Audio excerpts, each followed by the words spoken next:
നമ്മുടെ നെറ്റ് ഇംഗ്ലീഷിന്റെ December cycle അവസാനിച്ചിരിക്കുകയാണ്. ജൂൺ സൈക്കിളിനായിട്ട് പ്രിപ്പയർ ചെയ്യുന്നവർക്കായി നമ്മളിതാ ഒരു സിലബസ് ഡിസ്കഷൻ വീഡിയോ ചെയ്യുകയാണ്. ഓക്കെ, സിലബസിൽ എന്തൊക്കെ കാര്യങ്ങളാണ് പഠിക്കേണ്ടത്, ഇനി വരുന്ന പരീക്ഷയെ നമ്മൾ എങ്ങനെ നോക്കിക്കാണണം, ഈ കാര്യങ്ങളൊക്കെയാണ് ഇന്നത്തെ ക്ലാസ്സിൽ നമ്മൾ ഷെയർ ചെയ്യാനായിട്ട് പോകുന്നത്. നല്ല മികച്ച റിസൾട്ട്സോടുകൂടി അല്ലെ PhD അഡ്മിഷനും അതുപോലെ തന്നെ നെറ്റും JRFും ഒക്കെ നേടി ഒരുപാട് ഉദ്യോഗാർത്ഥികൾ, ഒരുപാട് കാൻഡിഡേറ്റ്സ് നമ്മുടെ കൂടെ തന്നെയുണ്ട് അല്ലെ. ഇനി നിങ്ങൾക്ക് ഈസി ആയിട്ട് തന്നെ കൊളീജിയേറ്റ് എക്സാം ഒക്കെ വിളിക്കുന്ന സമയത്ത് അപ്ലൈ ചെയ്യാനായിട്ടും സാധിക്കും. ഓക്കെ, സോ അടുത്ത സൈക്കിളിനായിട്ട് പ്രിപ്പയർ ചെയ്യുന്നവർക്ക് വേണ്ടി, അല്ലെങ്കിൽ ഇപ്പൊ നെറ്റ് ഒക്കെ കിട്ടിയവർക്ക് ഇനി PhD നേടണം എന്നൊരു ആഗ്രഹം ഉണ്ടായിരിക്കുമല്ലോ. PhD അഡ്മിഷൻ ഉള്ളി കിട്ടിയ ആൾക്കാർക്കായിട്ട് നെറ്റും അതുപോലെ തന്നെ അവർക്ക് JRFും ഒക്കെ നേടണം എന്നുള്ള വലിയ ആഗ്രഹങ്ങളുണ്ട് അല്ലെ. സോ അതിനായിട്ട് എങ്ങനെയാണ് നമ്മൾ ഇനിയുള്ള സിലബസിനെ, അതായത് നമുക്ക് എക്സിസ്റ്റ് ചെയ്യുന്ന സിലബസിനെ നമുക്ക് എങ്ങനെയാണ് മനസ്സിലാക്കേണ്ടത്, അടുത്ത പരീക്ഷയ്ക്ക് എന്തൊക്കെ മുന്നൊരുക്കങ്ങൾ നമ്മൾ ചെയ്യണം, ഈ കാര്യങ്ങളൊക്കെയാണ് ഇന്നത്തെ വീഡിയോയിൽ നമ്മൾ പറയാനായിട്ട് പോകുന്നത്. ഓക്കെ, അപ്പൊ UGC net English syllabus analysis ആണ് ചെയ്യുന്നത്. ഇപ്പോഴും നമ്മൾ ഫോളോ ചെയ്യുന്നത് നമ്മുടെ എക്സിസ്റ്റ് ചെയ്യുന്ന സിലബസ് തന്നെയാണ്. അതാണ് കുട്ടികളുടെ ഇടയിലെ ഏറ്റവും വലിയൊരു സംശയം, സിലബസ് മാറിയിട്ടുണ്ടോ? കറന്റ് ഇതുവരെ സിലബസ് മാറിയിട്ടൊന്നുമില്ല, നമ്മൾ പഠിച്ചുകൊണ്ടിരിക്കുന്ന സിലബസ് തന്നെയാണ് നമുക്ക് ഉള്ളത്. ഇനി അതുപോലെ തന്നെ അടുത്ത പരീക്ഷയ്ക്ക് മുമ്പ് സിലബസ് മാറുമോ, ഈ കാര്യങ്ങളൊന്നും നമ്മൾ ആശങ്കപ്പെടേണ്ടതല്ല. ഓക്കെ, സിലബസ് മാറുവാണെങ്കിൽ അതിന് മുന്നേ ഉള്ള അപ്ഡേറ്റ്സും കാര്യങ്ങളും എല്ലാം നമുക്ക് ലഭിച്ചിരിക്കും. ഓക്കെ, i+ ചാനലിലൂടെ തന്നെ നിങ്ങൾക്ക് അതിനുള്ള നിർദ്ദേശങ്ങളൊക്കെ ലഭിച്ചിരിക്കും. അതേപോലെ തന്നെ നമുക്ക് UGCയുടെ പ്ലാറ്റ്ഫോം അല്ലെങ്കിൽ UGCയുടെ വെബ്സൈറ്റ് വിസിറ്റ് ചെയ്താലും അതിനൊക്കെയുള്ള നിർദ്ദേശങ്ങൾ നമുക്ക് ലഭിക്കും. അപ്പൊ ഇപ്പൊ എക്സിസ്റ്റ് ചെയ്യുന്ന സിലബസ് തന്നെയാണ് അടുത്ത പരീക്ഷയ്ക്കായിട്ട് നമ്മൾ ഫോളോ ചെയ്യാനായിട്ട് പോകുന്നത്. ഇപ്പൊ എക്സിസ്റ്റ് ചെയ്യുന്ന സിലബസിൽ എത്ര യൂണിറ്റുകളാണുള്ളത്? 10 യൂണിറ്റുകൾ ഉണ്ട് കേട്ടോ. എത്ര യൂണിറ്റുകളാണ്? 10 യൂണിറ്റുകൾ. ഇനി അതുപോലെ തന്നെ ബാക്കിയുള്ള പരീക്ഷകളിൽ നിന്ന്, അതായത് കേറ്ററ്റ് ഇംഗ്ലീഷ് അതുപോലെ തന്നെ സെറ്റ് ഇംഗ്ലീഷ്, ഇതിൽ നിന്നൊക്കെ ഉയർന്ന ഒരു പരീക്ഷ കൂടിയാണ് നെറ്റ് ഇംഗ്ലീഷ് എന്ന് പറയുന്നത്. അതുകൊണ്ട് തന്നെ നമുക്ക് ഇതിന്റെ സിലബസ് നോക്കിക്കഴിഞ്ഞാൽ drama, poetry, fiction, non fiction ഇത്തരത്തിലാണ് അറേഞ്ച് ചെയ്തിട്ടുള്ളത്. ഓക്കെ, അതായത് ഇപ്പൊ സെറ്റ് ഇംഗ്ലീഷിന്റെ സിലബസ് എടുക്കുകയാണെങ്കിൽ 4-5 പേജുകൾ ഉണ്ടാവും. എന്നാൽ ചെറിയൊരു പാരഗ്രാഫിൽ നമുക്ക് ഒതുക്കാൻ സാധിക്കുന്ന രീതിയിലാണ് നെറ്റ് ഇംഗ്ലീഷിന്റെ സിലബസ് ഉള്ളത്. ഓക്കെ, പക്ഷെ വളരെ വിശാലമായിട്ട് ഇവിടെ പഠിക്കാനുണ്ട് എന്നുള്ളതാണ് ഏറ്റവും ഇമ്പോർട്ടന്റ് ആയിട്ടുള്ള കാര്യം. കുട്ടികൾക്ക് ഏറ്റവും അനിവാര്യമായിട്ടുള്ള കാര്യം അത് തന്നെയാണ്. ഡ്രാമ എന്ന് മാത്രമാണ് പ്രൊവൈഡ് ചെയ്തിട്ടുള്ളത്. ഡ്രാമയിൽ എന്തൊക്കെ പഠിക്കണം, ഡ്രാമയിൽ എന്തൊക്കെ കോൺസെപ്റ്റ്സ് നമ്മുടെ കയ്യിൽ ഉണ്ടായിരിക്കണം, പോയട്രി വരുമ്പം പോയട്രിയിൽ എന്തൊക്കെ പഠിക്കണം, ഈ കാര്യങ്ങളാണ് നമ്മൾ ഇന്നത്തെ ക്ലാസ്സിൽ ഷെയർ ചെയ്യുന്നത്. അപ്പോൾ ഫുൾ വീഡിയോ നിങ്ങൾ കാണുക, നിങ്ങൾക്ക് ഉപകാരപ്രദമായിരിക്കും. ബുക്കും പേനയൊക്കെ ആയിട്ട് തയ്യാറായിട്ടിരിക്കുക. വേണ്ട പേജുകൾ നിങ്ങൾ സ്ക്രീൻഷോട്ട് ചെയ്തോളുക, വേണ്ട സ്ലൈഡ്സ് നിങ്ങൾക്ക് സ്ക്രീൻഷോട്ട് ചെയ്യാനായിട്ട് സാധിക്കും. അത്തരത്തിൽ അടുത്ത പരീക്ഷയ്ക്ക് വളരെ മികച്ച വിജയം നമുക്ക് ആ JRF തന്നെ അടിച്ചെടുക്കണം എന്നുള്ള വാശിയിൽ പഠിക്കാനായിട്ട് ശ്രമിക്കുക. ഓക്കെ, സോ ഡ്രാമ, പോയട്രി, അതുപോലെ തന്നെ നമ്മുടെ മൂന്നാമത്തെ യൂണിറ്റ് വരുന്നത് ഫിക്ഷനും ഷോർട്ട് സ്റ്റോറിയാണ്. നാലാമത് നമുക്ക് നോൺ ഫിക്ഷണൽ പ്രോസ്, അഞ്ചാമത് language, basic concepts, theories, pedagogy, English in use. Okay, ടൈറ്റിലുകൾ പറഞ്ഞു പോവുക മാത്രമല്ല ചെയ്യുന്നത്, സിലബസ് ഒന്ന് പരിചയപ്പെടുത്തിയതിനു ശേഷം കൃത്യമായിട്ട് എന്താണ് ഓരോ യൂണിറ്റിൽ പഠിക്കേണ്ടതെന്ന് നിങ്ങളെ ബോധ്യപ്പെടുത്തി തരാം. ഓക്കെ, നോക്കിക്കോ, ആറാമത്തെ യൂണിറ്റ് വരുമ്പോൾ English in India, history, evolution and futures ആണ്. ഏഴാമത് കൾച്ചറൽ സ്റ്റഡീസും, എട്ടാമത് ലിറ്ററി ക്രിറ്റിസിസവും, ഒൻപതാമത് literary theory post world war സെക്കൻഡും, പത്താമത് നമ്മുടെ സ്വന്തം ഇംഗ്ലീഷിലെ research methods and materials in English എന്ന കോൺസെപ്റ്റുമാണ് പഠിക്കാനായിട്ടുള്ളത്. ഓക്കെ, ഇത്രയും 10 യൂണിറ്റുകളാണ്, ഡീറ്റെയിൽഡ് ആയിട്ടുള്ള 10 യൂണിറ്റുകളാണ് നമുക്ക് പഠിക്കാനുള്ളത്. ഇനി അതുപോലെ തന്നെ പല കുട്ടികളും ചോദിക്കുന്ന സംശയം, അല്ലെങ്കിൽ നമ്മുടെ ഫ്രണ്ട് സർക്കിളിൽ തന്നെയുള്ള ആൾക്കാർ പലരും ചോദിക്കുന്ന ഡൗട്ട്സിൽ 10 യൂണിറ്റ് അല്ലേ ഉള്ളൂ, നമുക്കതിനെ ഒരു 5 ദിവസം ഒരു യൂണിറ്റിന് കൊടുത്ത് പഠിക്കാൻ സാധിക്കുമോ? അങ്ങനെയൊക്കെ ചോദിച്ചു കഴിഞ്ഞാൽ പോസിബിൾ ആണ്. നിങ്ങൾ ഫുൾ ടൈം ഇൻവെസ്റ്റ് ചെയ്ത് കഴിഞ്ഞാൽ നിങ്ങൾക്ക് പോസിബിൾ ആണ്. വളരെ സ്വസ്ഥമായി നിങ്ങൾക്ക് പഠിക്കണമെങ്കിൽ നിങ്ങളുടെ പഠനം ഇപ്പൊ തന്നെ തുടങ്ങാം. ഓക്കെ, ജൂൺ സൈക്കിൾ വരുമ്പോൾ ഇപ്പൊ തന്നെ പഠിച്ചു തുടങ്ങാം. ഇപ്പൊ തുടങ്ങി കഴിഞ്ഞുള്ള ഗുണം നമുക്ക് എന്താണ്, നമ്മൾ ഏർലി ബേർഡ്സ് ആണ്. അതുകൊണ്ട് തന്നെ നമുക്ക് ധാരാളം സമയം ഉണ്ടായിരിക്കും, സ്ട്രെസ് ഫ്രീ ആയിട്ട് പഠിക്കാനായിട്ട് സാധിക്കും എന്നുള്ളതാണ് ഇതിന്റെ ഒരു പ്രത്യേകത. കാരണം 2 ദിവസം കൊണ്ട് ഒരു യൂണിറ്റ് പഠിക്കുമ്പോൾ ഇത്രയും നോട്ടുകൾ, അതുപോലെ തന്നെ പുസ്തകങ്ങൾ, അതുപോലെ തന്നെ നമുക്ക് ഓൺലൈനായിട്ട് അവൈലബിൾ ആയിട്ടുള്ള കോണ്ടന്റ്സ്, ഇതെല്ലാം നമ്മുടെ മുന്നിൽ ഇരിക്കുകയായിരിക്കും. നമ്മൾ അനുഭവിക്കുന്ന ഒരു ഫ്രസ്ട്രേഷൻ, ഒരു ടെൻഷൻ ഉണ്ട്. ഓക്കെ, അത് കാരണം നമ്മുടെ ഒരു കോൺഫിഡൻസ് ഡൗൺ ആവുന്ന ഒരു സ്റ്റേജ് ഉണ്ട്. അതൊന്നും ഇല്ലാതെ തന്നെ വളരെ ഈസി ആയിട്ട് ഇപ്പൊ പഠിച്ചു തുടങ്ങുന്നവർക്ക് നിങ്ങളുടെ സ്റ്റഡീസ് ഓപ്പൺ ചെയ്യാനായിട്ട് സാധിക്കും. ഓക്കെ, അപ്പൊ ഇതാണ് 10 യൂണിറ്റുകൾ. ഇനി ഈ 10 യൂണിറ്റുകളിൽ എന്താണ് പഠിക്കേണ്ടതെന്നാണ് നോക്കാൻ പോകുന്നത്. ഓക്കെ, ഈ 10 യൂണിറ്റുകൾ അടങ്ങിയിരിക്കുന്ന ഈ സിലബസ് നിങ്ങൾക്ക് UGCയുടെ പ്ലാറ്റ്ഫോം വിസിറ്റ് ചെയ്ത് കഴിഞ്ഞാൽ നെറ്റ് ഇംഗ്ലീഷിന്റെ സിലബസ് അവൈലബിൾ ആണ്. i+ പ്ലാറ്റ്ഫോം വിസിറ്റ് ചെയ്ത് കഴിഞ്ഞാൽ നിങ്ങൾക്ക് സിലബസ് ഈസി ആയിട്ട് കിട്ടും. സോ ഇങ്ങനെയൊക്കെ നമുക്ക് സിലബസ് ഈസി ആയിട്ട് കിട്ടും. എന്നാൽ സിലബസിൽ നിന്ന് എന്താണ് പഠിക്കേണ്ടത് എന്നുള്ള കാര്യം ഇമ്പോർട്ടന്റ് ആണ്. ഓക്കെ, ഈ ഒരു അനാലിസിസ് നിങ്ങൾക്ക് ലഭിക്കില്ല. കാരണം ഈസി ആയിട്ട് നിങ്ങൾക്ക് സിലബസ് ആയിരിക്കും accessible ആയിട്ടുള്ളത്. ഇതിൽ നിന്നും ഒരു ഗൈഡൻസ് സപ്പോർട്ടോട് കൂടി മാത്രമാണ് നമുക്ക് എന്താണ് അതിൽ നിന്നും പഠിക്കേണ്ടത് എന്നുള്ള ഐഡിയ ലഭിക്കുന്നത്. നോക്കിക്കോ, ഡ്രാമ എടുത്തു കഴിഞ്ഞാൽ ഉറപ്പായിട്ടും ബ്രിട്ടീഷ് ഡ്രാമ പഠിച്ചിട്ട് പോകണം. ഇംഗ്ലീഷ് ഡ്രാമ പഠിച്ചിട്ട് വേണം നമ്മൾ പരീക്ഷയ്ക്ക് പോകാനായിട്ട്. ഓക്കെ, ആദ്യകാലം മുതലുള്ള ഡ്രാമകൾ നമ്മൾ പഠിക്കണം. ഇംഗ്ലീഷ് ഡ്രാമയെ സംബന്ധിച്ചിടത്തോളം അതിന്റെ ഫ്ലറിഷിംഗ് പീരീഡ് അല്ലെങ്കിൽ അതിന്റെ ഗോൾഡൻ പീരീഡ് എന്ന് വിശേഷിപ്പിക്കുന്നത് ഓഫ് കോഴ്സ് നമ്മുടെ എലിസബത്തിയൻ പീരീഡ് ആണ്. ഓക്കെ, എലിസബത്തിയൻ പീരീഡ് ആണ്. അതിന്റെ അർത്ഥം പിന്നീട് നമുക്ക് ഡ്രാമാസ് ഇല്ലായിരുന്നു എന്നല്ല. എലിസബത്തിയൻ പീരീഡിൽ തുടങ്ങുന്ന ഈ ഡ്രാമയുടെ ട്രെൻഡ് പിന്നീട് എക്കാലത്തും നമുക്ക് കാണാനായിട്ട് സാധിച്ചു. ഇന്നും പുതിയ ഡ്രാമകൾ നമുക്കുണ്ട്.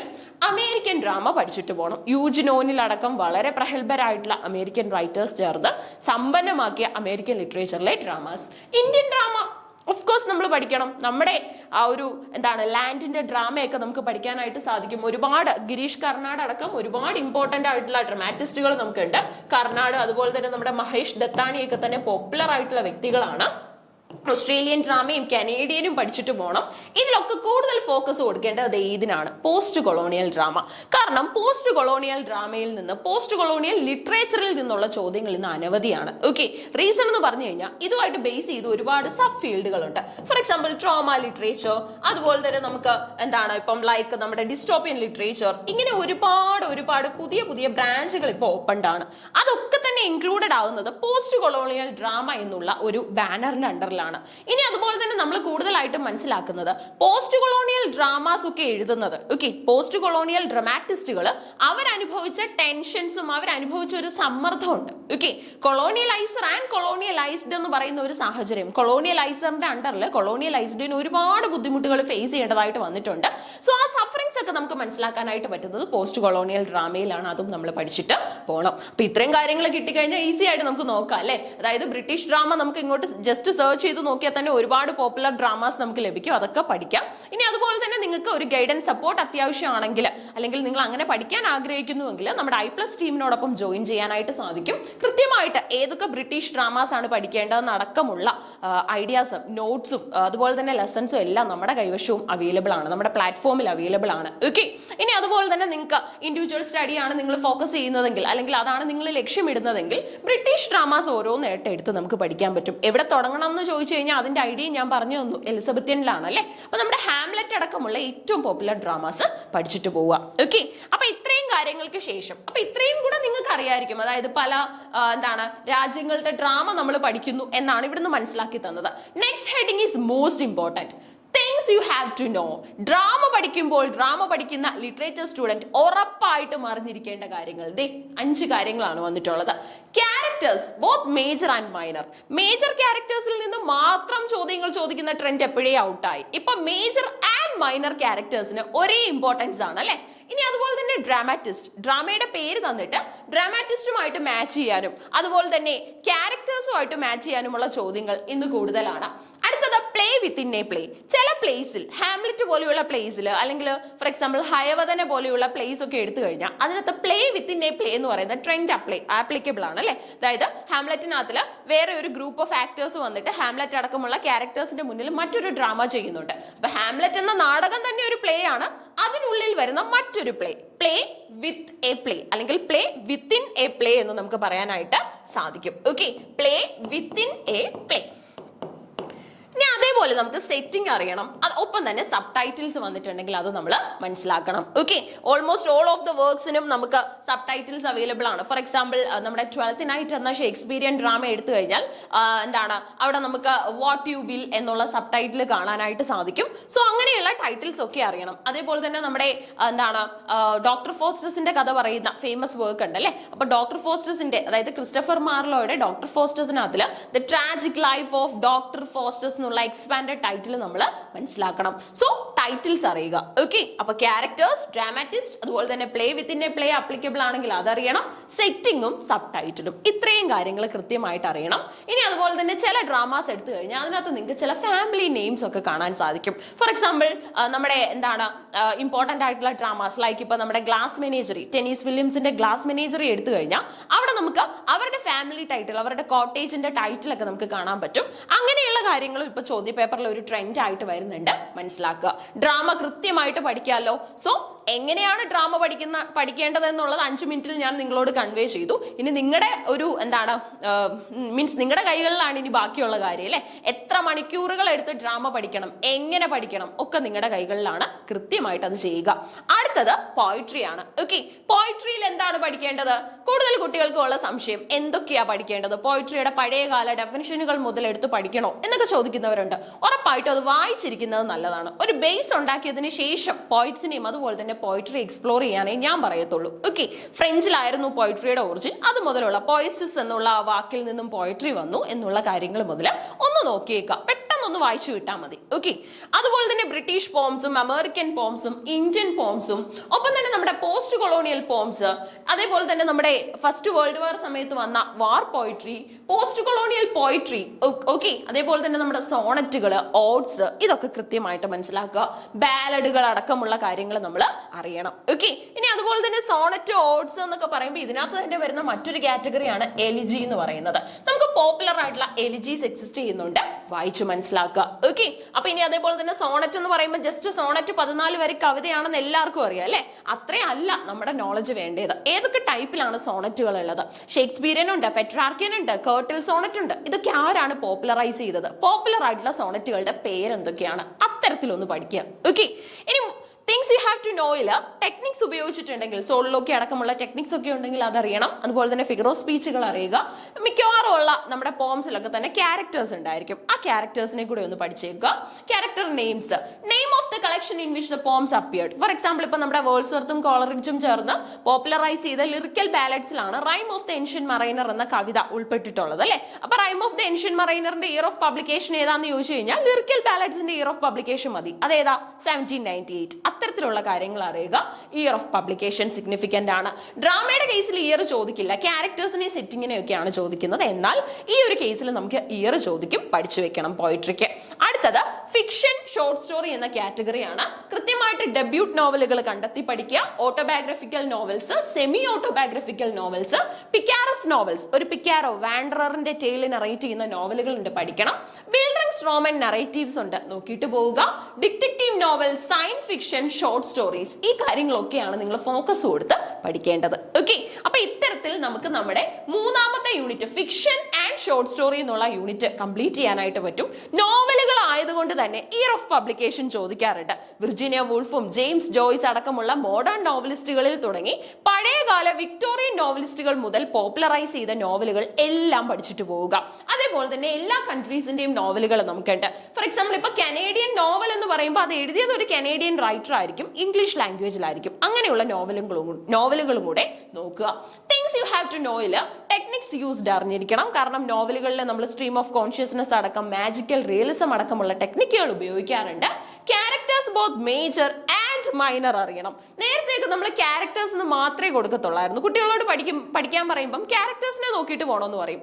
എന്നാൽ ഇപ്പൊ ആ ഒരു ബോർഡേ അങ്ങ് മാറി. Characters both major and minor. ഒരു പക്ഷേ മേജറിനേക്കാൾ കൂടുതൽ ഇന്ന് ചോദ്യങ്ങൾ വരുന്നത് മൈനർ ക്യാരക്ടേഴ്സിൽ നിന്നാണ്. സോ കൃത്യമായിട്ടൊന്ന് അറിയണം കേട്ടോ. ഈസിയാണ് അതൊക്കെ പഠിക്കാനായിട്ട്, വലിയ ബുദ്ധിമുട്ടൊന്നുമില്ല. ഇയർ ഓഫ് പബ്ലിക്കേഷനും കൂടെ ഉറപ്പായിട്ടും പഠിക്കാം. നോൺ ഫിക്ഷണൽ പ്രോസ്, കുട്ടികളുടെ ഏറ്റവും വലിയ സംശയം, എന്താ ടീച്ചറെ ഈ നോൺ ഫിക്ഷണൽ പ്രോസിനകത്ത് പഠിക്കേണ്ടത്? അതിനകത്ത് എന്തൊക്കെ നോക്കിയിട്ട് പോകണം? ഫിക്ഷൻ ആണെങ്കിൽ നോവൽ പഠിക്കണം എന്ന് ഞങ്ങൾക്കറിയാം. നോൺ ഫിക്ഷൻ വരുമ്പോൾ എന്താ പഠിക്കേണ്ടത് എന്നൊരു ചോദ്യം ചോദിക്കാറുണ്ട്. നോൺ ഫിക്ഷൻ എന്ന് പറഞ്ഞാൽ മറ്റൊന്നുമല്ല, റിയലിസ്റ്റിക് ആയിട്ടുള്ള ഫിക്ഷൻ ആണ് എന്ന് മനസ്സിലാക്കിയാൽ മതി. എവിടെയെങ്കിലും ഒക്കെ നടന്നിട്ടുള്ള അല്ലെങ്കിൽ ആരുടെയെങ്കിലും ഒക്കെ ജീവിതത്തിൽ നടന്നിട്ടുള്ള ഇൻസിഡൻസ് ആയിരിക്കും അവിടെ പെൻ ചെയ്തിട്ടുണ്ടാവുക. നമ്മുടെ മിഷേൽ ഒബാമയുടെ ബിക്കമിങ് എക്കാലത്തെയും പോപ്പുലർ ആയിട്ടുള്ള വിമൻ എംപവർമെന്റ് അടക്കമുള്ള കാര്യങ്ങൾ ഡിസ്കസ് ചെയ്യുന്ന ഒരു നോൺ ഫിക്ഷൻ ആണ്. ഓക്കെ, അപ്പൊ നോക്കി, British non fictional prose, American non fictional prose, Indian writers എഴുതിയിട്ടുള്ള നോൺ ഫിക്ഷണൽ പ്രോസുകളുണ്ട്, Australian, Canadian, post colonial non fictional പ്രോസുകൾ പഠിച്ചിട്ട് പോവുക. വലിയ ബുദ്ധിമുട്ടൊന്നുമില്ല. നമുക്ക് ബ്രൗസ് ചെയ്ത് കഴിഞ്ഞാൽ, സെർച്ച് ചെയ്ത് കഴിഞ്ഞാൽ ഈസി ആയിട്ട് നമുക്ക് അതിന്റെ ലിസ്റ്റ് കിട്ടും. അതേപോലെ തന്നെ നിങ്ങൾ ഗൈഡൻസിൽ പഠിക്കാൻ ആഗ്രഹിക്കുന്നവർക്ക് നമ്മുടെ കൈവശവും നോൺ ഫിക്ഷണൽ പ്രോസ് എന്ന ഒരു 4ാമത്തെ യൂണിറ്റ് വളരെ ഇമ്പോർട്ടന്റ് ആയിട്ട് നമ്മൾ ചെയ്തു വെച്ചിട്ടുണ്ട്. അത് യൂസ് ചെയ്ത് നിങ്ങൾക്ക് പഠിക്കാനായിട്ട് സാധിക്കും. തിങ്സ് യു ഹാവ് ടു നോയിൽ റൈറ്റേഴ്സിനെ അറിയണം, ഇയർ ഓഫ് പബ്ലിക്കേഷനും അതുപോലെ തന്നെ തീംസ് എംപ്ലോയ് ചെയ്തിട്ടുണ്ട്. എന്തൊക്കെയാണ് ആ നോൺ ഫിക്ഷണൽ പ്രോസിൽ വന്നിട്ടുള്ള തീംസ് എന്ന് മനസ്സിലാക്കുക. അപ്പൊ അതേ നോക്കി, ഫിക്ഷൻ പഠിച്ച രീതിയിലല്ല നമ്മൾ നോൺ ഫിക്ഷൻ പഠിച്ചത്. ഫിക്ഷൻ പഠിച്ചപ്പോൾ ടെക്നിക്സ് അറിയണമായിരുന്നു, എന്നാൽ നോൺ ഫിക്ഷൻ പഠിക്കുമ്പോൾ തീമാണ് നമ്മൾ അറിയേണ്ടത്. സൈലന്റ് സ്പ്രിംഗ് എന്ന റേച്ചൽ കേഴ്സന്റെ വർക്കിനെ നമുക്കൊരു നോൺ ഫിക്ഷണൽ പ്രോസ് ആയിട്ട് കൺസിഡർ ചെയ്യാൻ പറ്റും. ഇപ്പൊ ഐഡിയ കിട്ടി കാണുമല്ലോ. ഇനി ഏത് യൂണിറ്റ് അറിയേണ്ടത്? അഞ്ചാമത്തെ യൂണിറ്റ് അല്ലെ. അഞ്ചാമത്തെ യൂണിറ്റ് എന്ന് പറയുമ്പോൾ നമ്മുടെ സ്വന്തം ലിംഗ്വിസ്റ്റിക്സ് ആട്ടോ. അതായത് language, basic concepts, theories and pedagogy, English in use ആണ് നമ്മൾ അറിയേണ്ടത്. Language, basic concepts, theories and pedagogy, English in use. നോക്കിക്കോ, ലിംഗ്വിസ്റ്റിക്സ് ആൻഡ് ദെയർ തിയറീസ് നമ്മൾ അറിയണം. ഓക്കെ, ലിംഗ്വിസ്റ്റുകളെയും അതുപോലെ തന്നെ അവരുടെ തിയറീസും, സെഷൂർ അടക്കം ചോംസ്കി അടക്കമുള്ള ലിംഗ്വിസ്റ്റുകളെയും അവരുടെ തിയറീസും, അതുപോലെ തന്നെ മെത്തേഡ്സ് ഓഫ് ടീച്ചിങ് ലാംഗ്വേജ്. ഇത് സ്ക്രീൻഷോട്ട് ചെയ്ത് വെച്ചോട്ടോ, അല്ലെ എഴുതി വെച്ചോ എന്താ പഠിക്കേണ്ടതെന്ന്. പല രീതികളിൽ നമുക്ക് ലാംഗ്വേജ് പഠിപ്പിക്കാം. സജസ്റ്റോപീഡിയ അടക്കം, അതേപോലെ തന്നെ നമ്മുടെ സിറ്റുവേഷണൽ അപ്രോച്ച് അടക്കം, ഡയറക്റ്റ് മെത്തേഡ് അടക്കം, ഗ്രാമർ ട്രാൻസ്ലേഷൻ മെത്തേഡ് അടക്കമുള്ള ഏറ്റവും പോപ്പുലർ ആയിട്ടുള്ള മെത്തേഡുകൾ ഒന്ന് അറിഞ്ഞു വെക്കണം. അതേപോലെ തന്നെ ഹൗ ടു ടീച്ച് ഇംഗ്ലീഷ്, പെഡഗോഗിയാണ് അവിടെ നമ്മൾ അറിയേണ്ടത്. സിഗ്നിഫയറുകൾ എന്താണ്, സിഗ്നിഫൈഡ് എന്താണ്, ലാഡ് എന്താണ്, ലാംഗ്വേജ് അക്വിസിഷൻ ഡിവൈസ് ആണല്ലേ. ചോംസ്കി പറഞ്ഞിട്ടുണ്ട് ഓരോ കുട്ടികളിലും, അതായത് അവരുടെ ഇനിഷ്യൽ സ്റ്റേജിൽ അവരുടെ ലാഡ് ഭയങ്കര ആക്റ്റീവ് ആണ് ബ്രെയിനിൽ. അതുകൊണ്ടാണ് കൊച്ചു പ്രായത്തിൽ കുട്ടികൾക്ക് വളരെ പെട്ടെന്ന് പുതിയ ഭാഷകൾ പഠിക്കാനായിട്ട് സാധിക്കുന്നത്. So that's called LAD, language acquisition device. കോമ്പീറ്റൻസും പെർഫോമൻസും, ലാങ്ങും പാരോളും പഠിച്ചിട്ട് വേണം നമ്മൾ ഈ ഒരു യൂണിറ്റ് അവസാനിപ്പിക്കാനായിട്ട്.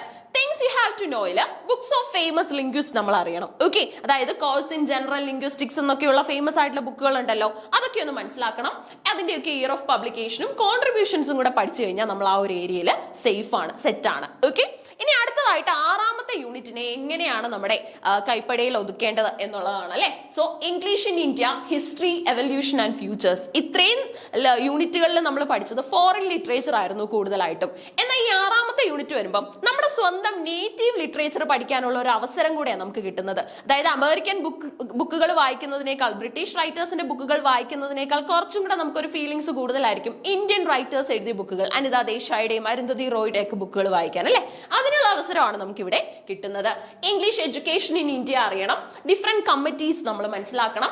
ബൈലിംഗ്വൽ ആയിട്ടുള്ള ഇന്ത്യൻ റൈറ്റേഴ്സ് ഒരുപാട് പേരുണ്ട്. ഒരാളുടെ പേര് പെട്ടെന്ന് ചോദിച്ചു കഴിഞ്ഞാൽ കമലാദാസ്, മാധവിക്കുട്ടി, വളരെ പോപ്പുലർ ആയിട്ടുള്ള ഒരു ബൈലിംഗ്വൽ ഇന്ത്യൻ റൈറ്റർ ആണ്. അവരുടെയൊക്കെ ബുക്കുകൾ ഒന്ന് പഠിച്ചു വെക്കേണ്ടതാണ് ഇവിടെ നമ്മൾ ചെയ്യേണ്ട ജോലി. ഓക്കെ, അപ്പൊ ഇംഗ്ലീഷ് എഡ്യൂക്കേഷൻ ഇൻ ഇന്ത്യ എങ്ങനെയാണ് തുടങ്ങിയതെന്ന് ചോദിച്ചു കഴിഞ്ഞാൽ മെക്കൗളി മിനിറ്റ്സിലൂടെ ആയിരുന്നു. ലോർഡ് മെക്കൗളിയുടെ മെക്കൗളി മിനിറ്റ്സിലൂടെ ആയിരുന്നു ഈ ഒരു സിസ്റ്റം ഇവിടെ സ്റ്റാർട്ട് ചെയ്യപ്പെടുന്നത്. Okay, things you have to നോയില് contributions, year of publication, characters, collections. അതായത് പല റൈറ്റേഴ്സിന്റെയും കവിതാ സമാഹാരങ്ങളായിട്ടാണ്, അതായത് കമ്പൈൽഡ് എഡിഷൻസ് ആയിട്ടാണ് നമുക്ക് കിട്ടുന്നത്. അപ്പൊ ആ കളക്ഷൻസിന്റെ പേരും കൂടെ, ഒരു റൈറ്ററിന്റെ പേര് നമ്മൾ എടുത്ത് പഠിക്കുമ്പോൾ ആ റൈറ്ററിന്റെ കംപ്ലീറ്റ് കളക്ഷൻസും കൂടെ ഒന്ന് പഠിക്കാനായിട്ട് ശ്രദ്ധിക്കുക.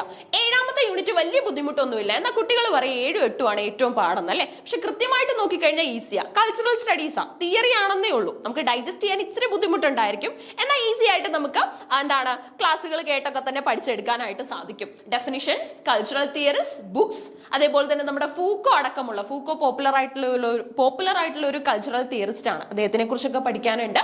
കാൾ മാക്സിനെയും ആൽത്യൂസറിനെയും റേമൺ വില്യംസിനെയും ഒക്കെയാണ് ഇവിടെ നമ്മൾ മീറ്റ് ചെയ്യാനായിട്ട് പോകുന്നത്. സോ തീർന്നിട്ടില്ല, ഒരുപാട് ഫേമസ് ആയിട്ടുള്ള കൾച്ചറൽ തിയറിസ്റ്റുകൾ ഉണ്ട്. ഞാൻ അതിനകത്ത് ഓൾമോസ്റ്റ് ഇമ്പോർട്ടന്റ് ലീഡേഴ്സിന്റെ എല്ലാം പേര് തന്നെ മെൻഷൻ ചെയ്തിട്ടുണ്ട്.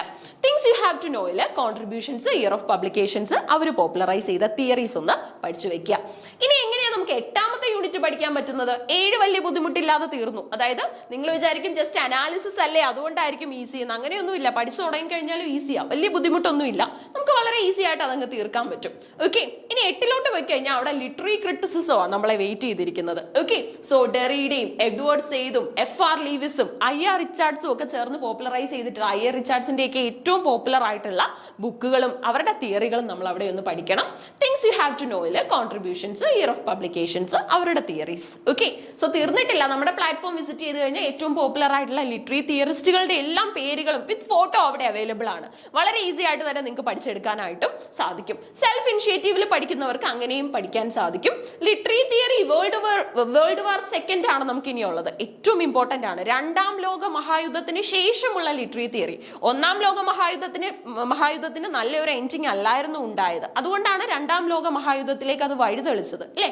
സോ ആ സമയത്തുള്ള literature post modernism, realism, regionalism, world war second poetry, അതേപോലെ തന്നെ നമ്മുടെ വേൾഡ് വാർ സെക്കൻഡ് സമയത്തുള്ള നോവലുകൾ, ഇനി അതേപോലെ തന്നെ നമ്മുടെ ലിറ്റററി ട്രെൻഡുകൾ. ട്രെൻഡ് ആകെ മാറിയായിരുന്നു. അതായത് വിക്ടോറിയൻ കാലഘട്ടം വരെ ആയിരുന്നു ട്രഡീഷണൽ ട്രെൻഡുകൾ ഫോളോ ചെയ്തത്. ഇതിനുശേഷം നമുക്ക് മോഡേൺ ട്രെൻഡ്സ് ലിറ്ററേച്ചറിൽ കാണാനായിട്ട് സാധിച്ചു. Okay, things you have to know ഇല്ല, തിയറിസ്റ്റുകളുടെ പേര്, അതുപോലെ തന്നെ ഈ വേൾഡ് വാർ സെക്കൻഡ് സമയത്തുള്ള പോയറ്റ്സ്, ഡ്രമാറ്റിസ്റ്റ്, നോവലിസ്റ്റ്, അവരുടെയൊക്കെ തന്നെ കോൺട്രിബ്യൂഷൻസ് ഒന്ന് പഠിച്ചു വെക്കുക. 10ാമത്തെ യൂണിറ്റ് എങ്ങനെ പഠിക്കാൻ പറ്റും? അതായത് പേപ്പർ 1 പഠിച്ചതിന് ശേഷം, പേപ്പർ 1ലെ റിസർച്ചിന്റെ യൂണിറ്റ് പഠിച്ചതിന് ശേഷം പേപ്പർ 2 ഇംഗ്ലീഷ് എടുക്കുന്നവർക്ക് കുറച്ചുകൂടെ ഈസി ആയിരിക്കും. ഓക്കെ, ഞാൻ അത്തരത്തിലാണ് പഠിച്ചത്, അതുകൊണ്ട് ഞാൻ നിങ്ങളോട് അങ്ങനെ സജസ്റ്റ് ചെയ്തത്. Research methods and materials in English. ഇനി അങ്ങനെ വേണ്ട എങ്കിൽ നിങ്ങൾക്ക് ഈസി ആയിട്ട് എന്ത് ചെയ്യാൻ പറ്റും, നമ്മുടെ പേപ്പർ 2 ഇംഗ്ലീഷിന് തന്നെ 10ാമത്തെ യൂണിറ്റ് എടുത്ത് പഠിക്കാൻ പറ്റും. ഈസി ആയിട്ട് കുറച്ച് തിയറീസും എന്തൊക്കെയാണ് ഒരു റിസർച്ചർ അറിയേണ്ടത്. JRF കിട്ടിക്കഴിഞ്ഞാൽ പിന്നെ നിങ്ങളൊക്കെ റിസർച്ചേഴ്സ് അല്ലേ. അപ്പൊ നിങ്ങൾ എങ്ങനെയാണ് നല്ലൊരു റിസർച്ചർ ആകുന്നത് എന്നുള്ള ഒരു അവയർനെസ് ആണ് നിങ്ങൾക്ക് 10ാമത്തെ യൂണിറ്റിലൂടെ കിട്ടുന്നത് കേട്ടോ. റീസെന്റ് റിസർച്ച് ട്രെൻഡുകൾ, മെത്തേഡ്സ്, ഏറ്റവും പുതിയ റീസെന്റ് ബുക്കുകൾ, അതുപോലെ തന്നെ നമ്മുടെ types of research, internet based advancements related to research. ഇന്റർനെറ്റിന്റെ സഹായത്തോടു കൂടി ഇന്ന് റിസർച്ച് വളരെ എളുപ്പമാക്കാൻ പറ്റും. ആ ഒരു ട്രെൻഡുകൾ നമ്മൾ ഇവിടെ നോക്കുന്നുണ്ട്. പിന്നെ അതുപോലെ തന്നെ MLA 8 ഒക്കെ മാറി ഇപ്പൊ MLA 9 എത്തി നിൽക്കുന്ന ആ ഒരു ട്രെൻഡുകളൊക്കെ നമ്മൾ ഡിസ്കസ് ചെയ്യുന്നുണ്ട്. എങ്ങനെ സൈറ്റേഷൻ ചെയ്യാൻ പറ്റും, എങ്ങനെ നമുക്ക് അലൈൻമെന്റ് കൊടുക്കാൻ പറ്റും, ഇതൊക്കെ നമ്മൾ ഇവിടെയാണ് പഠിക്കുന്നത്. ഓക്കെ, ചോദ്യങ്ങൾ ഡയറക്റ്റ് ആയിരിക്കും എന്നുള്ളതും റിസർച്ച് എന്ന യൂണിറ്റിന്റെ ഒരു പ്രത്യേകതയാണ്. ഇനി തിയറിസ്റ്റുകളെയും ക്രിട്ടിക്സിനെയും ഇന്നോവേഷൻസ് ഇൻ റിസർച്ചും recent publications in literature. Recent ആയിട്ടുള്ള പബ്ലിക്കേഷൻസ് വലിയ ബുദ്ധിമുട്ടൊന്നുമില്ല. ഷോർട്ട് ഗംഗ പോലെയുള്ള വെബ്സൈറ്റുകൾ, ഓക്കെ, അതിനേക്കാളൊക്കെ പോപ്പുലർ ആയിട്ടുള്ള വെബ്സൈറ്റുകൾ ഉണ്ട്. എന്നാലും നോർമൽ വെബ്സൈറ്റ്സിൽ തുടങ്ങുക. അവിടെ നിന്നും ഇപ്പൊ ഏത് ലിറ്ററേച്ചറിനാണ് ട്രെൻഡ് ഉള്ളത്, ഏറ്റവും കൂടുതൽ ആൾക്കാർ റിസർച്ച് ചെയ്യുന്ന തീം ഏതാ ഇപ്പം. ഫോർ എക്സാമ്പിൾ, ഒരിടയ്ക്ക് ഭയങ്കര ക്ലിക്ക് ആയിട്ടുള്ള തീമായിരുന്നു എക്കോ ഫെമിനിസം. ഓക്കെ, അതിനുശേഷം എക്കോ സെൻട്രിസം, ഒരുപാട് നല്ല നല്ല തീമുകൾ വന്നു. ഇപ്പോഴത്തെ റീസെന്റ് തീമുകളും കാര്യങ്ങളും നമ്മളൊന്ന് മനസ്സിലാക്കണം. അപ്പൊ ഇത്രയും കാര്യങ്ങൾ കൃത്യമായിട്ടും ചെയ്യണം. ഓക്കെ, 10 യൂണിറ്റുകൾ നമ്മൾ എക്സ്പ്ലോർ ചെയ്തിട്ടുണ്ട്. ഇനി ഇതിനൊക്കെ ഉപരി നമ്മുടെ i+ പ്ലാറ്റ്ഫോം വിസിറ്റ് ചെയ്ത് കഴിഞ്ഞാൽ 10 യൂണിറ്റുകൾക്ക് മുമ്പായിട്ട് നിങ്ങൾക്ക് ഏജ് വൈസ് ലിറ്ററേച്ചർ എന്നുള്ള കുറച്ച് ക്ലാസ്സുകളും അതിന്റെ ക്വസ്റ്റ്യൻസും നോട്ട്സും ഒക്കെ അവൈലബിൾ ആണ്. കാരണം ഇതിന്റെയൊക്കെ ബേസ് എന്താണെന്ന് ചോദിച്ചു കഴിഞ്ഞാൽ ഏജ് വൈസ് ലിറ്ററേച്ചർ തന്നെയാണ്. നേരിട്ട് നമ്മൾ പെട്ടെന്ന് ഒരു കുട്ടിയോട് ഡ്രാമ മുഴുവൻ പഠിക്കൂ, പോയിട്രി മുഴുവൻ പഠിക്കൂ, നോവലുകൾ തീർക്കൂ, ക്രിറ്റിസിസം തീർക്കൂ എന്നൊക്കെ പറയുമ്പോൾ അവർക്ക് കുറച്ച് ഗ്യാപ്പ് ഒക്കെ വന്ന, അതായത് PG ഒക്കെ കഴിഞ്ഞ് കുറച്ച് ഗ്യാപ്പ് വന്ന കുട്ടികളാണെങ്കിൽ അതിൻ്റെതായിട്ടുള്ള ഒരു ബുദ്ധിമുട്ടുണ്ടായിരിക്കും അല്ലെ. ആ സമയത്ത് ഏജ് വൈസ് ലിറ്ററേച്ചർ കൃത്യമായിട്ട് മനസ്സിലാക്കി കഴിഞ്ഞാൽ നമ്മുടെ old English period, middle English period, Renaissance, നിയോ ക്ലാസിക്കൽ, റൊമാൻറ്റിക്സ്, വിക്ടോറിയൻ, അതുപോലെ തന്നെ നമ്മുടെ എഡ്വേർഡിയൻ, ജോർജിയൻ, അതിനെ ഫോളോ ചെയ്തു വരുന്ന നമ്മുടെ modern and post modern period അടക്കമുള്ള കംപ്ലീറ്റ് ആയിട്ടുള്ള ഏജ് വൈസ് ലിറ്ററേച്ചർ നിങ്ങൾക്ക് മനസ്സിലാക്കാൻ പറ്റും. ഓരോ കാലഘട്ടത്തിലെയും പ്രധാനപ്പെട്ട റൂളർ ആരായിരുന്നു, ആ കാലഘട്ടത്തിലെ ഫേമസ് ആയിട്ടുള്ള റൈറ്റർ ആരായിരുന്നു, അവരുടെ റൈറ്റിംഗ്സ് വായിച്ചാൽ തന്നെ ആ സമയത്തെ ട്രെൻഡ് എന്തായിരുന്നു, ആൾക്കാരുടെ ജീവിതം എന്തായിരുന്നു എന്നൊക്കെ നമുക്ക് പെട്ടെന്ന് ഈസി ആയിട്ട് മനസ്സിലാക്കാനായിട്ട് പറ്റും. അത്തരത്തിലുള്ള നോട്ടുകളും അവൈലബിൾ ആണ്. അതിന്റെ ക്വസ്റ്റ്യൻസും നിങ്ങൾക്ക് ചെയ്യാൻ പറ്റും. അപ്പൊ എപ്പോഴും ഒരു ഹിസ്റ്ററി പഠിച്ചതിന് ശേഷം 1-2 ദിവസം, സ്വന്തമായിട്ട് പഠിക്കുന്നവരാണെങ്കിലും 1-2 ദിവസം നിങ്ങൾ ഹിസ്റ്ററി തന്നെ പഠിക്കാനായിട്ട് ശ്രമിക്കുക. ഇംഗ്ലീഷ് ഹിസ്റ്ററി അതൊന്ന് ഡൈജസ്റ്റ് ആക്കിയതിന് ശേഷം വേണം നമ്മുടെ സിലബസിനെ തൊടാനായിട്ട്, അല്ലെങ്കിൽ സിലബസിലേക്ക് നമ്മൾ എക്സ്പ്ലോറേഷൻ നടത്താനായിട്ട്. ഓക്കെ, സോ അത്തരത്തിൽ വളരെ ഗംഭീരമായിട്ട് വളരെ കൺസിസ്റ്റന്റ് ആയിട്ട് പഠിച്ചു കഴിഞ്ഞാൽ ജൂൺ സൈക്കിൾ എന്തായാലും നിങ്ങൾക്ക് നേടിയെടുക്കാനായിട്ട് സാധിക്കും. ഇപ്പോൾ PhD അഡ്മിഷൻ ഉള്ളിൽ കിട്ടിയവരൊക്കെ തന്നെ ഇനി നെറ്റിലേക്കും അതുപോലെ തന്നെ JRFലേക്കും എയിം ചെയ്യുക. നെറ്റ് കിട്ടിയവർ അവിടെ ലിമിറ്റ് ചെയ്യരുത്, നിങ്ങൾ JRF തന്നെ എയിം ചെയ്യണം. JRF കിട്ടിയവർക്ക് ഉടൻ തന്നെ നിങ്ങളുടെ റിസർച്ച് അടക്കമുള്ള പ്രോസസ്സുകൾ സ്റ്റാർട്ട് ചെയ്യാൻ പറ്റും. കൊളീജിയേറ്റ് എക്സാം ഒക്കെ വിളിക്കുന്ന സമയത്ത് നെറ്റ് പരീക്ഷ ക്രാക്ക് ചെയ്യണം എന്നുള്ളത് തന്നെയാണ്, അല്ലെങ്കിൽ നെറ്റ് നേടിയവരായിരിക്കണം എന്നുള്ളത് തന്നെയാണ് നമ്മുടെയൊക്കെ എലിജിബിലിറ്റി. സോ അത്തരത്തിലുള്ള എക്സാംസ് ഒക്കെ നേടിക്കഴിഞ്ഞാൽ നിങ്ങൾക്ക് കോളേജിലൊക്കെ തന്നെ അധ്യാപകരാകാനായിട്ട്, ഗവൺമെന്റ് കോളേജുകളിൽ തന്നെ അധ്യാപകരാകാനായിട്ടും സാധിക്കും. സോ ആ ഒരു കാര്യങ്ങളൊക്കെ തന്നെ PG നേടിയവർ എന്തായാലും നെറ്റ് എഴുതിയെടുക്കാനായിട്ട് തന്നെ ശ്രദ്ധിക്കണം. സോ ജൂൺ സൈക്കിൾ നിങ്ങളുടെ സൈക്കിൾ ആവട്ടെ, നിങ്ങൾക്ക് വിജയം ഉറപ്പാകുന്ന ഒരു സൈക്കിൾ ആവട്ടെ എന്ന് ആശംസിക്കുന്നു. അതിനായിട്ടാണ് നമ്മൾ ഈ ഒരു സിലബസ് ഡിസ്കഷൻ വീഡിയോ, സിലബസ് ഒന്ന് എക്സ്പ്ലോർ ചെയ്യുന്ന വീഡിയോ നമ്മൾ ചെയ്തത്. സോ ഈ വീഡിയോയുടെ ബേസിൽ നിങ്ങൾക്ക് ധാരാളം കാര്യങ്ങൾ, ഓക്കെ, ഇനി എങ്ങനെ പഠിക്കണം, എന്തൊക്കെ കാര്യങ്ങളാണ് ഓരോ യൂണിറ്റിലും പഠിക്കേണ്ടത് എന്നൊക്കെ മനസ്സിലായിട്ടുണ്ട് എന്ന് വിശ്വസിക്കുന്നു. സോ പോയിട്രിയും ഡ്രാമയും ഒക്കെ എങ്ങനെയാണ് നമ്മുടെ കൈപ്പടിയിൽ ഒതുക്കാൻ സാധിക്കുന്നതെന്നാണ് ഈ ഒരു 1/2 മണിക്കൂർ കൊണ്ട് നമ്മൾ ഡിസ്കസ് ചെയ്തത്. ഓക്കെ, അപ്പൊ കൃത്യമായിട്ട് അതൊക്കെ തന്നെ ഒന്ന് പഠിച്ച് മുന്നേറുക. Keep learning. Thank you. All the best.